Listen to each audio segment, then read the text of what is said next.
Hello, সবাই কেমন আছো? আশা করি সবাই ভালো আছো। আজকে আমি তোমাদের সাথে পটলের পুরভরা রেসিপি শেয়ার করব। তো চলো দেখতে থাকো আমি কিভাবে বানাই। তো তার জন্য আমি ফার্স্টে নিয়েছি কাজু, পোস্ত, চারমগজ, দারচিনি, এলাচ, লং, তেজপাতা, জিরে, শুকনো লঙ্কা, জিরে, কাঁচামরিচ বাটা, আর নিয়েছি কস্তুরি মেথি। তো ফার্স্টে আমি পটলগুলোকে ছিলে ধুয়ে নিয়েছি, তারপর এটাকে কেটে ভিতরে গুটিগুলো বা পুরগুলো বের করে নেব আমি।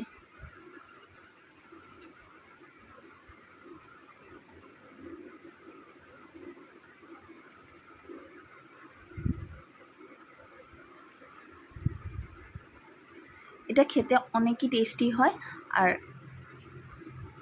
পুরটা ভরার পর এটা অনেকই নরম আর টেস্টি আর হেলদিও হয়। তো দেখতে থাকো রেসিপিটা।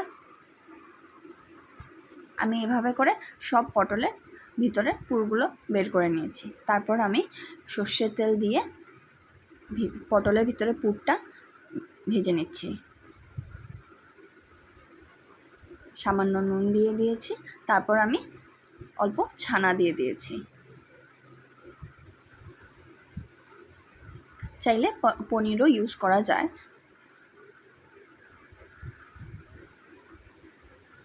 তারপর আমি কাজু, পোস্ত, চারমগজ বাটা 2-3 চামচ দিয়ে দিলাম পুরটার মধ্যে, আর নুন দিয়ে দিলাম,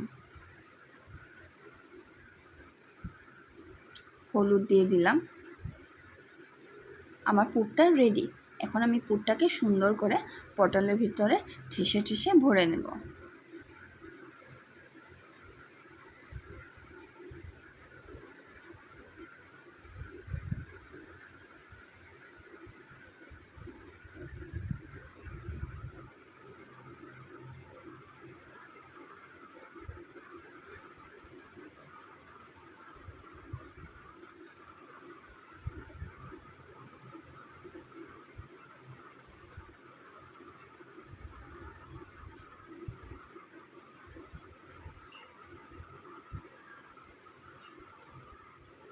সব পটলের ভিতরে আমি পুরগুলো ভরে নিয়েছি, আর আমি এখন চালের গুঁড়ো নিয়েছি, উপরে দিয়ে দিচ্ছি। চালের গুঁড়ো দিয়ে আমি সিল করে দিচ্ছি, না হলে ভাজতে গেলে এগুলো বের হয়ে যাবে।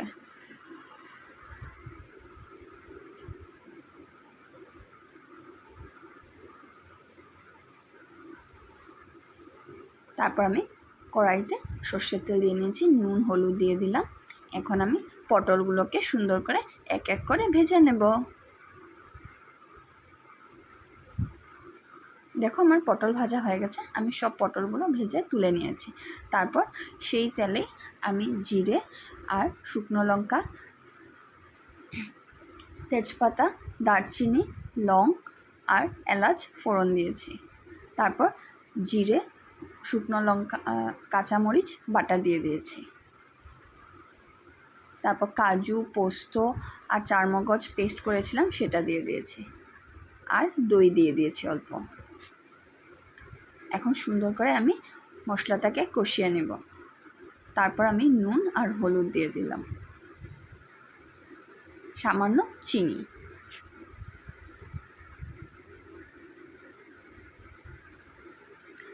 আমার মশলা কষানো হওয়ার পর আমি জল দিয়ে দিয়েছি, আমি রেকর্ড করতে ভুলে গেছি।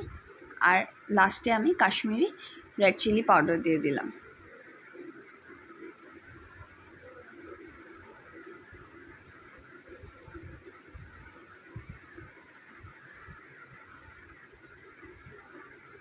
সুন্দর বয়েল আসার পর আমি পটলগুলো দিয়ে দিলাম।